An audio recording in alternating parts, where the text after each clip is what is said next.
Last theory है related two molecules, that is molecular orbital theory. ठीक है, so this theory came into account ताकि आप यहां पे क्या कर दो, इलेक्ट्रॉनिक कॉन्फ़िगरेशन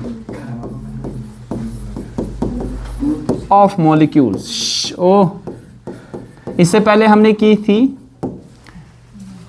हमने इससे पहले क्या डिस्कस किया था, जरा बता सकते हो आप? इससे पहले डिस्कस क्या किया था हमने? वीबीटी, वेस्पर थ्योरी, और क्या पढ़ी थी हमने? हाइब्रिडाइजेशन, और साथ में लेविस-कोसल थ्योरी। लेकिन हमने अगर इससे पहले एटॉमिक स्ट्रक्चर का लास्ट पढ़ा था कि कैसे हम इलेक्ट्रॉनिक कॉन्फ़िगरेशन एलिमेंट्स की दे सकते हैं, लेकिन कैसे आपको मॉलिक्यूल्स की करनी पड़ेगी इलेक्ट्रॉनिक कॉन्फ़िगरेशन, आप इस थ्योरी से निकाल सकते हैं। और एक चीज कि एग्जिस्टेंस ऑफ मॉलिक्यूल, क्या एक मॉलिक्यूल एग्जिस्ट करेगा कि नहीं, ये भी इस थ्योरी से आप जान पाओगे। ठीक है, एग्जिस्टेंस ऑफ मॉलिक्यूल, एक मॉलिक्यूल एग्जिस्ट करेगा कि नहीं करेगा, इस थ्योरी से आप जान पाओगे। इतना ही नहीं, मैग्नेटिक बिहेवियर, मैग्नेटिक बिहेवियर ये भी इस थ्योरी से आप निकाल, मतलब कि वेदर दैट पर्टिकुलर जो मॉलिक्यूल होगा ना, एक्सटर्नल मैग्नेटिक फील्ड में अट्रैक्ट होगा या रिपल होगा। दो काइंड के magnetism, particularly one is diamagnetism, another one it is paramagnetism, वो आप यहां पे डिस्कस करोगे। देखिए ये जो सारी चीजें ना, इससे पहले किसी थ्योरी ने नहीं समझाया। साथ ही में बॉन्ड ऑर्डर, आपको मालूम है कि बॉन्ड ऑर्डर क्या होता है? It is a number of bonds formed between two atoms. दो एटम्स आपके पास जुड़े हुए हैं, तो कितने बॉन्ड्स आपके पास यहाँ पे दो एटम्स के दरमियान बनते हैं, that we called as bond order. ठीक है, लेकिन बॉन्ड ऑर्डर अगर आपके पास सिंपल मॉलिक्यूल्स हैं, उनका निकालना तो आसान है। लेकिन अगर आपके पास ऐसा होगा कि मैं बता दूं आपके पास कि ऐसा कि बॉन्ड ऑर्डर आपके पास फ्रैक्शनल हो, या होल नंबर तो हो सकता है, लेकिन इवन फ्रैक्शनल भी हो सकता है, तो उसको निकालना मुश्किल है। ठीक है ना, तो ये सारी चीजें, ये सारी कहानी हमारे पास किस में सीखनी है? एमओटी में सीखनी है। ठीक है, लेकिन इस थ्योरी ने क्या चीजें डिस्क्राइब की, तो उसके क्या खुसूसियात थी, दैट वाज द कैरेक्टरिस्टिक्स। और ये किसने दी थी, किसी को मालूम? हुंड ने, Hund's rule of maximum multiplicity पढ़ा था ना। और दूसरा किसने दिया था? मुलिकन। एक पढ़ी थी आपने मिल्कन्स ऑयल ड्रॉप एक्सपेरिमेंट, याद है? उससे हमने चार्ज ऑफ इलेक्ट्रॉन को कैलकुलेट किया था। ठीक है ना, बाय द वे क्या होता है चार्ज ऑफ इलेक्ट्रॉन? कितना charge of electron? 1.602 into 10⁻⁹ oil drop. उसने टर्मिनल वेलोसिटी का कंसेप्ट लिया था। तो ये थ्योरी हुंड्स ने दी थी, और किसने दी थी? मुलिकन ने। सर क्या हमें अगर यहाँ पे मॉलिक्यूल्स, उनका स्ट्रक्चर एक्सप्लेन करना पड़ेगा, और मॉलिक्यूल्स कैसे बनते हैं उस थ्योरी को एक्सप्लेन करने के लिए ये चीज आई। ठीक है, अब देखिए इनके कैरेक्टरिस्टिक्स क्या थे। इन्होंने बोला, देखिए जो हमारे पास होता है in case of molecules, atomic orbitals they lose their identity. Atomic orbitals lose their identity.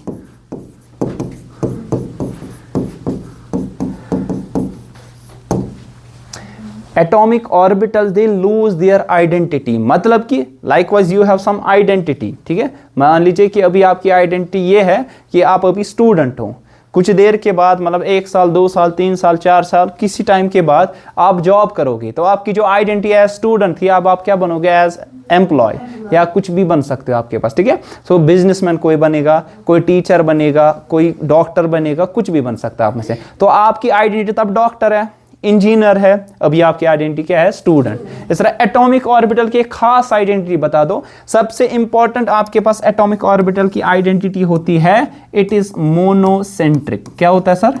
What do you mean by this? It is under the influence of only one nucleus, एक ही न्यूक्लियस के under होता है। ठीक है, it is under the influence of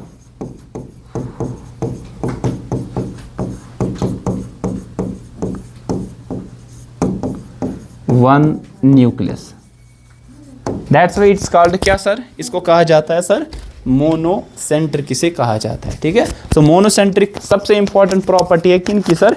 atomic orbitals की। ठीक है, अभी कैसे अपनी आइडेंटिटी को लूज करते हैं? इन्हें कहा कि एटॉमिक ऑर्बिटल्स दे सुपर इम्पोज, जिसको हम क्या कहते हैं? Overlap with each other and form new kind of orbitals, and those orbitals are called molecular orbitals.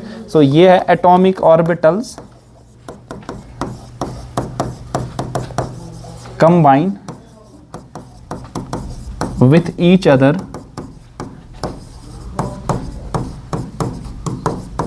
and form क्या बनाते हैं, new type of orbitals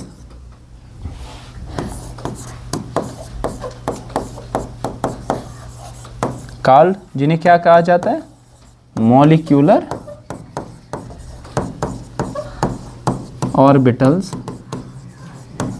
कहा जाता है। ठीक है, कौन सा रहा है?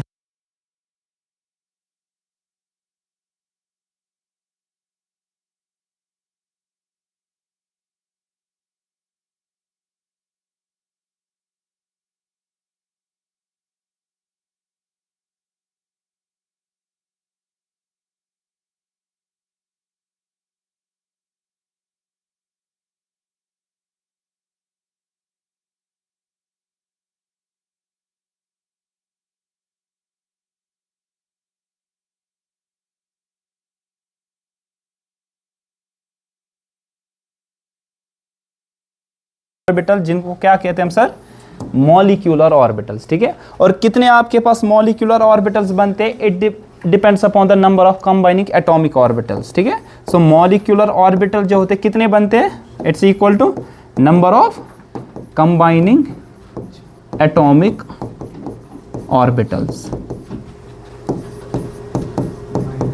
इसको हम कहेंगे law of conservation of orbitals भी। क्यों? क्योंकि ऑर्बिटल होती है एनर्जी, है ना sir. What is actually orbital, हमने सीखा था, it is a wave associated with electron, है ना सर, जिसमें probability of finding an electron क्या होगी sir, maximum. Since it is a wave function, आपने पढ़ा वहां पे, हमने पढ़ा था क्वांटम मैकेनिक्स में कि वेव फंक्शन से रिप्रेजेंट कर सकते हो आप यहाँ पे इलेक्ट्रॉन की जितनी भी आपके पास इंफॉर्मेशन है, उसी से साई से हमने डिनोट किया था, अगर आपको याद होगा, ऐसे साई से हमने डिनोट किया था। ठीक है, सो ये जो साई है ना, इसमें हर एक इंफॉर्मेशन छुपी होती है किसकी सर, इलेक्ट्रॉन की। अब ये जो साई, ये एनर्जी है, सो एनर्जी को आप क्या कर सकते हो, ट्रांसफर कर सकते हो, ठीक है ना, कन्वर्ट कर सकते हो, लेकिन डिस्ट्रॉय नहीं कर।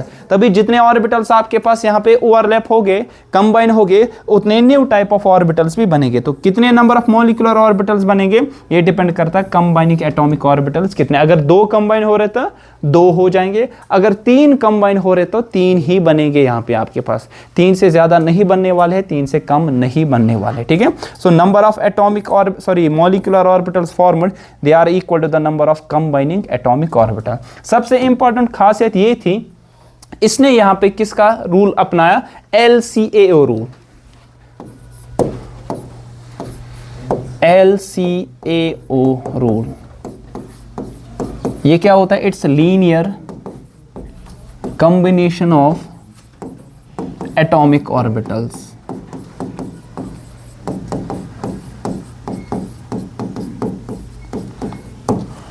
ठीक है, linear combination of atomic orbital. What do you mean by this sir?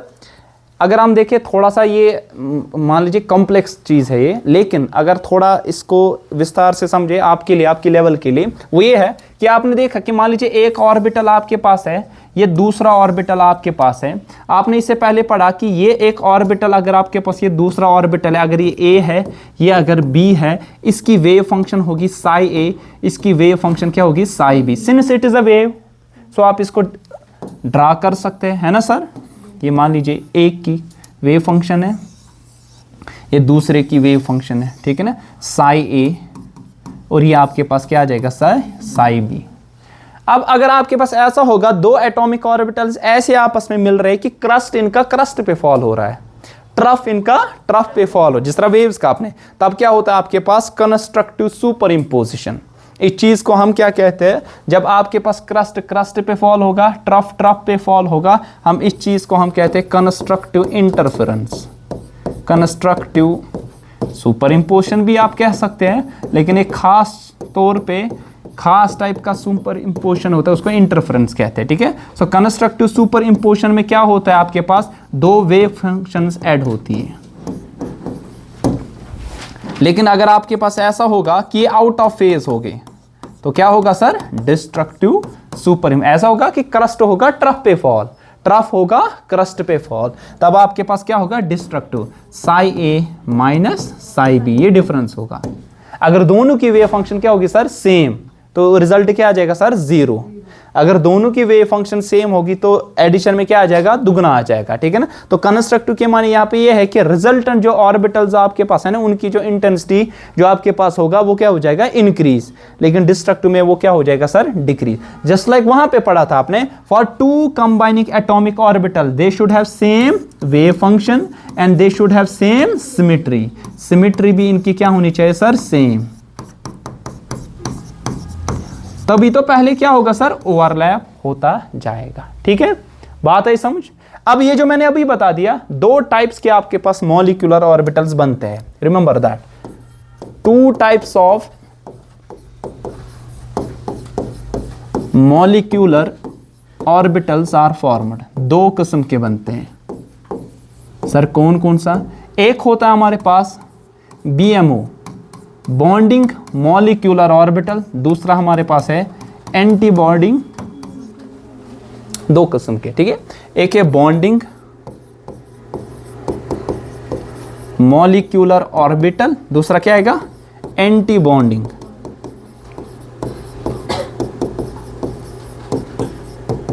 अब कोई आप में से बता सकता है इनकी क्या खासियत होगी, खासियत ये होगी, बॉन्डिंग मॉलिक्यूलर ऑर्बिटल ऐसे ऑर्बिटल्स होंगे जिनकी टेंडेंसी होगी to form bond, tendency to form bond, bond बनाने की क्षमता होगी, ठीक है ना, लेकिन एंटी बॉन्डिंग की ये नहीं होगी, डू नॉट हैव टेंडेंसी।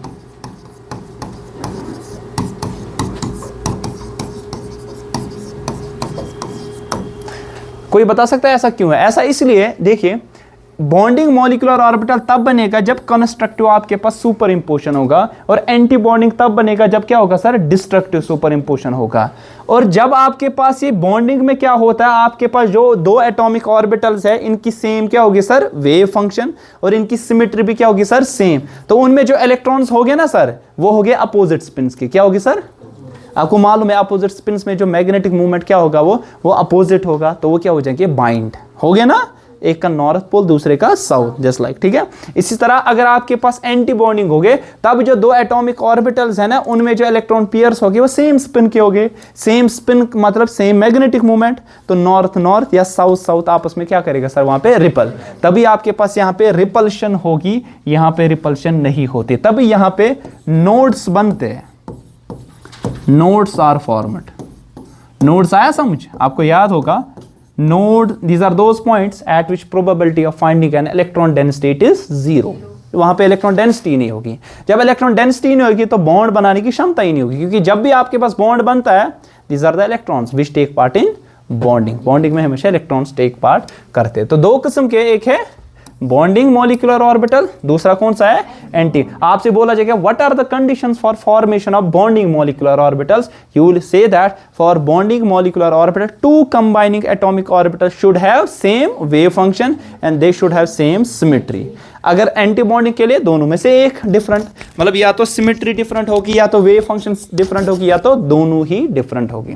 अब इस थ्योरी और इस थ्योरी में बाकी जो थ्योरीज हमने पढ़ी उनमें क्या डिफरेंस थी, इसने यहाँ पे क्वांटम मैकेनिक्स का कंसेप्ट लिया, वेव फंक्शन का कंसेप्ट हमने यहाँ पे यूज किया, ठीक है, ये बात आई समझ, ठीक, क्लियर। अच्छा, ये जो आपके पास है बॉन्डिंग मॉलिक्यूलर और इलेक्ट्रॉनिक कॉन्फ़िगरेशन जो इनकी होगी, इलेक्ट्रॉनिक कॉन्फ़िगरेशन, अब इलेक्ट्रॉनिक कॉन्फ़िगरेशन में क्या करोगे, आप करोगे फिल क्या, इलेक्ट्रॉन्स को करोगे ना, इन किस में करोगे, इन मॉलिक्यूलर ऑर्बिटल्स में, वेदर बॉन्डिंग होगा या क्या होगा, एंटी बॉन्डिंग, लेकिन जो बॉन्डिंग में होगी उन्हीं की टेंडेंसी होगी बॉन्ड बनाने की, एंटी बॉन्डिंग में नहीं होगी, ठीक है ना। तो ये हर कोई रूल ओबे करते ऑफ अबाउ। दूसरा क्या पढ़ा आपने, पॉलीस एक्सक्लूजन प्रिंसिपल,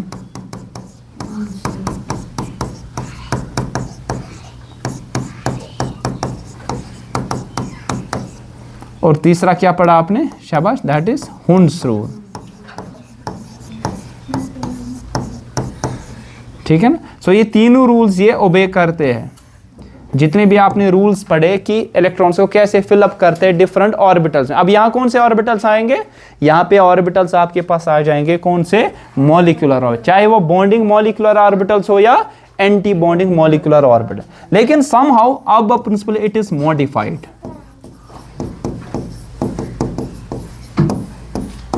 ये क्या है सर? मॉडिफाइड। मत करो, ये खेलने दे इसको, करो चुप। शरारत। ठीक है। So these are some of the postulates या कैरेक्टरिस्टिक्स हम कह सकते हैं किनके सर? मॉलिक्यूलर ऑर्बिटल थ्योरी के। ठीक है। अब यहाँ पे इसकी इलेक्ट्रॉनिक कॉन्फ़िगरेशन कैसे करते हैं, how we actually fill the electrons in different orbitals, उसके लिए आपके पास दो रूल सीखने हैं। ठीक है। क्या रूल आपके पास है? अगर आपके पास नंबर ऑफ इलेक्ट्रॉन्स, अगर इलेक्ट्रॉन्स हो गए लेस देन 14 हो गए, कोई एग्जांपल दे सकता है? C2, शाबाश, और बताओ। C2 है मॉलिक्यूल, और बताओ। Li2 है ना सर, Be2 एटसेट्रा। ये ऐसे मॉलिक्यूल्स है, अगर इनकी इलेक्ट्रॉनिक कॉन्फ़िगरेशन देनी होगी तब आपके पास number of electron less than क्या आ जाएंगे? 14। ऐसे भी मॉलिक्यूल्स आपके पास हो गए जहां पे नंबर ऑफ इलेक्ट्रॉन ग्रेटर और इक्वल टू क्या हो गए सर? 14। शॉर्ट में समझा रहा हूं। ठीक है। सो आपके पास एग्जांपल के तौर पे O2, N2, Cn एटसेट्रा। ठीक है। सो इनकी इलेक्ट्रॉनिक कॉन्फ़िगरेशन हम कैसे यहाँ पे देंगे? ठीक, देखिए इलेक्ट्रॉनिक कॉन्फ़िगरेशन में मैंने बता दिया, जिस तरह वहां पे आप कैसे करते थे इलेक्ट्रॉनिक कॉन्फ़िगरेशन, आप देखते 1s 2s 2p 3s, है ना।